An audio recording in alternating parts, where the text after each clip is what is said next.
relax lang po tayo. Hayaan niyo po mag-enjoy si Riza and Bimbim. Kasi genuine yung pagkakaibigan nila. Kung makikita nila naman po yung mga video simula pagkabata nila.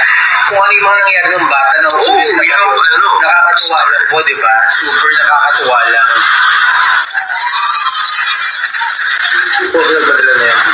Naka-filter eh, hindi kita ng dimples ko. Hindi naka-filter yan. Okay. Baka sabihin nila. Thank you po for the, I don't know what that is.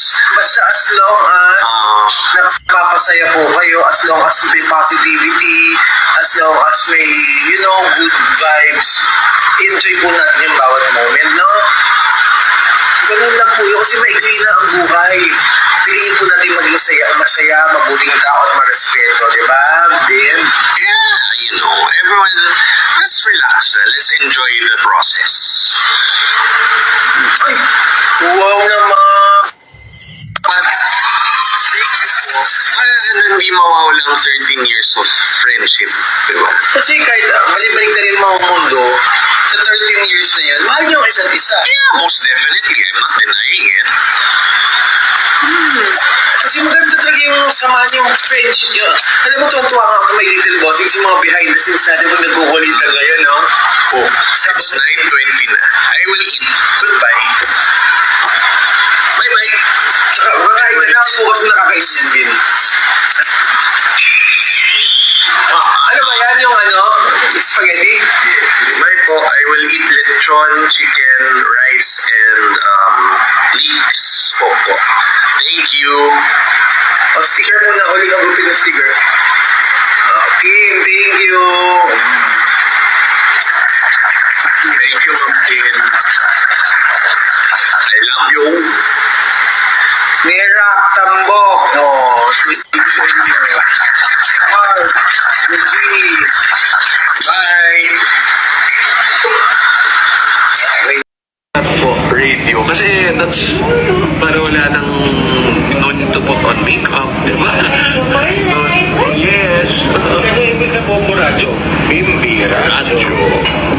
Bimbi Radio.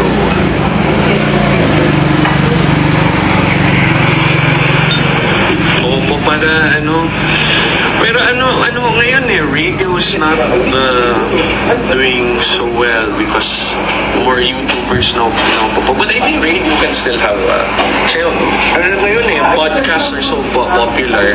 Ang radio naman is a live podcast. So I think it has potential po.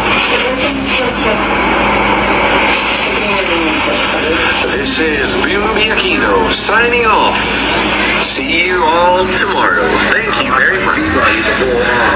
Bimbi Radio. Mga kaibigan, ito ulit ang Bimbi Radio. The radio station for love, questions, and life. I hope you enjoy the show. Boom!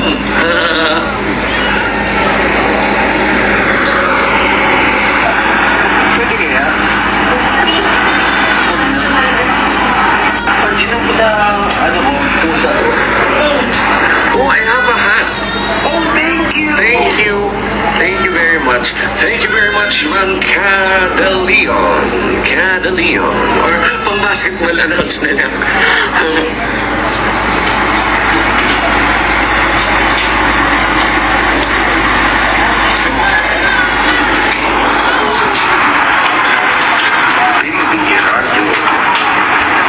Alam mo talaga, Bim. Sino ba mami ko? Joking. Kakain na po siya. Siyempre naman nagmana kay mama. And it's better to talk than be in silence naman. Awayan nyo. Better to eat than to receive. Okay. Naman.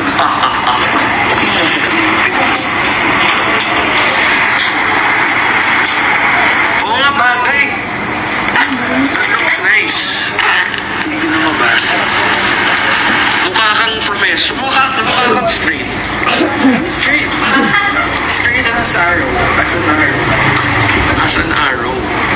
Pero since nasa alamin ako, nakatabingin yung arrow. Ang taas pa rin ng grade ng magkabot, plastic ba tingin? It's the Aquino blood po. Yeah, we really have bad eyes po. Ngayon, hindi niya na pinapansin katabi ko. Kung bigyan na kayo ng sticker. Aquino po, it's eyes and heart. That was our issue. My lolo kasi had multiple triple bypasses and his grade, well, he was almost legally blind. Ako legally blonde. Reese Witherspoon. Hindi ko naman blonde eh. Talo! 9:20 po, and hit na. So then 9:30 mag-out na ako kasi uwi ako. Tapos mamaya tayo mag-ano, heart to heart with Papa Jack. Bagay, basta ka naman tugtugtog sa akin. Bagay sa ito. May eyeglasses pa ba siya? Bagay na bagay. And she's a girl, ha? Mga Dapper Cats, I think if Papa Jack was, you know, like girls, I think super chick boy si Papa Jack.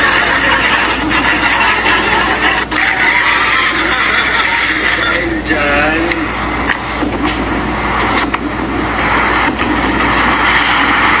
Wala. Scream.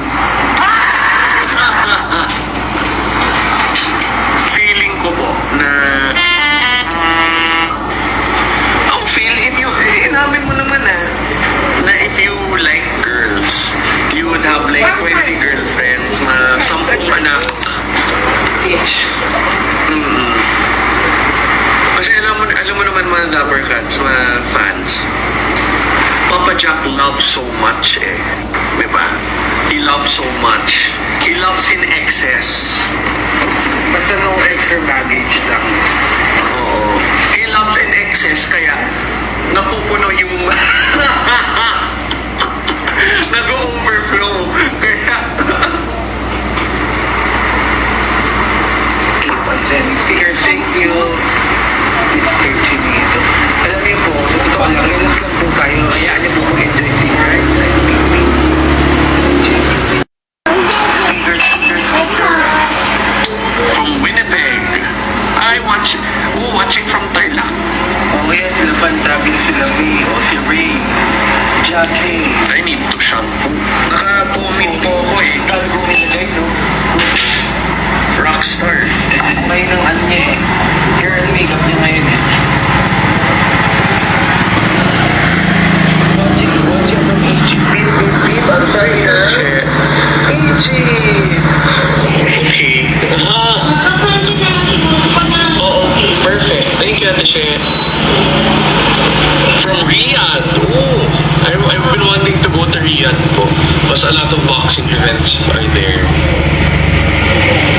I think the last event ko was Dimitri Bivol versus Peter Riyadh.